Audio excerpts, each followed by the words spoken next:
I'm Tracy Baxter with today's Record Newswatch. The fate of school budgets and school board positions are at stake throughout the region today as area residents head to the polls to make those important decisions, with some also putting special spending propositions on their ballots. According to the State Association of School Business Officials, the proposed tax levies are up by an average of 1.8%. That's the smallest increase in 6 years. Only 23 districts statewide have chosen to present budgets that exceed their tax levy limits. Those that go beyond the state tax cap will need the support of at least 60% of their voters. There has been pressure for districts to stay at or below their tax levy limits because of Governor Andrew Cuomo's incentive program that makes property owners eligible to get school tax rebates if their districts are in compliance. Now be sure to check back here at Record Online for local school district results after the polls close tonight. Mount Hope resident Michael Collins lost a lot back on April 30th when a fire ripped through the Bull Road apartment house where he lived. Last evening, he got a little something back from the town and its fire department. Collins was honored for his life-saving efforts during a town board meeting. He had rescued another apartment tenant from the burning building. 51-year-old Joanne Roberts, who uses medical oxygen tanks, had collapsed into a chair. Collins, confronted by flames and thick smoke, was able to get her out in time. Last night, he received 2 commendations, one from the fire department for quick thinking and heroic efforts, and one from the town for heroism and bravery. Collins says the recognition is nice, though he continues to try to put his life back together after losing virtually all of his possessions. And I appreciate it. You know, it was a crazy circumstance, and it happened so fast.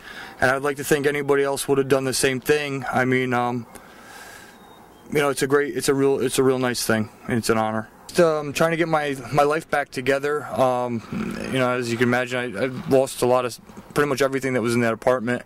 And it wasn't much, but I mean, when everything kind of goes up at once, it's kind of overwhelming. I've had a lot of support, a lot of friends, family reaching out, so it's made it a little bit easier. But just getting back to normalcy. I mean, it was like the little things, like going back to work and going back to the gym and doing things like that, that really got my mind off of it. The rest of the stuff is it's just stuff, and that it can be replaced, and you know, it is what it is. But you know, it's just, like I said, it's just the normalcy it's been nice to get back to. Joanne Roberts continues her recovery from the effects of the fire. During the presentation last night, Mount Hope Supervisor Chad Volpe told the crowd that Collins didn't care about his safety, caring more about getting someone out of a burning building. In other news, a Middletown man faces up to 7 years in prison after being convicted of assaulting a state trooper. 23-year-old Nigel Murray was involved in a domestic dispute in the town of Wawayanda last September when he injured trooper Christopher Williams. Williams was intervening in the dispute when Murray began struggling with him. The trooper was shoved and Murray fell on his ankle, resulting in a compound ankle fracture. Murray's scheduled for sentencing July 1st. Police in Saugerty say a local man was on life support at Albany Medical Center with injuries suffered in a weekend ATV crash. Police say 20-year-old Robert Green Jr. was operating the ATV when it went out of control on Cold Bank Road and hit a tree and a utility pole. According to police, Green had been attending a party in the woods off Cold Bank Road prior to the accident. Police say he suffered a fractured skull, along with fractures to facial bones, ribs, and an eye socket. In Kingston, police have arrested a teen for producing and passing counterfeit money. Members of the department's Special Investigations Unit, armed with a search warrant, paid a visit to the Stout Avenue residence of 19-year-old Skylar Eby, who has been charged with the felonies of first-degree forgery and 8 counts of criminal possession of a forged instrument. Eby was being held pending arraignment in Esopus Court.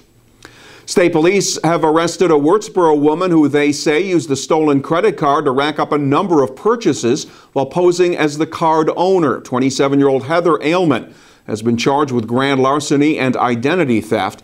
She was being held without bail pending a town of Mamakating court appearance tomorrow. And City of Newburgh police say he was caught red-handed, or in this case, holding the kitchen sink. When officers were called to North Robinson Street for a report of a man inside a homeowner's garage, they found 46-year-old Levis Robinson inside, holding a kitchen sink. Robinson was charged with felony burglary. The great weather today will be replaced by some not so great weather tomorrow. Wednesday will be cloudy with showers likely. The temperatures will get up around 70 degrees. More clouds and the threat of a shower or two, or maybe even a thunderstorm on Thursday. The highs Thursday will be in the low 70s. Get an edge on the day by starting it with the Times Herald Record. And breaking news is just a click away right here at Record Online. For Record Newswatch, I'm Tracy Baxter.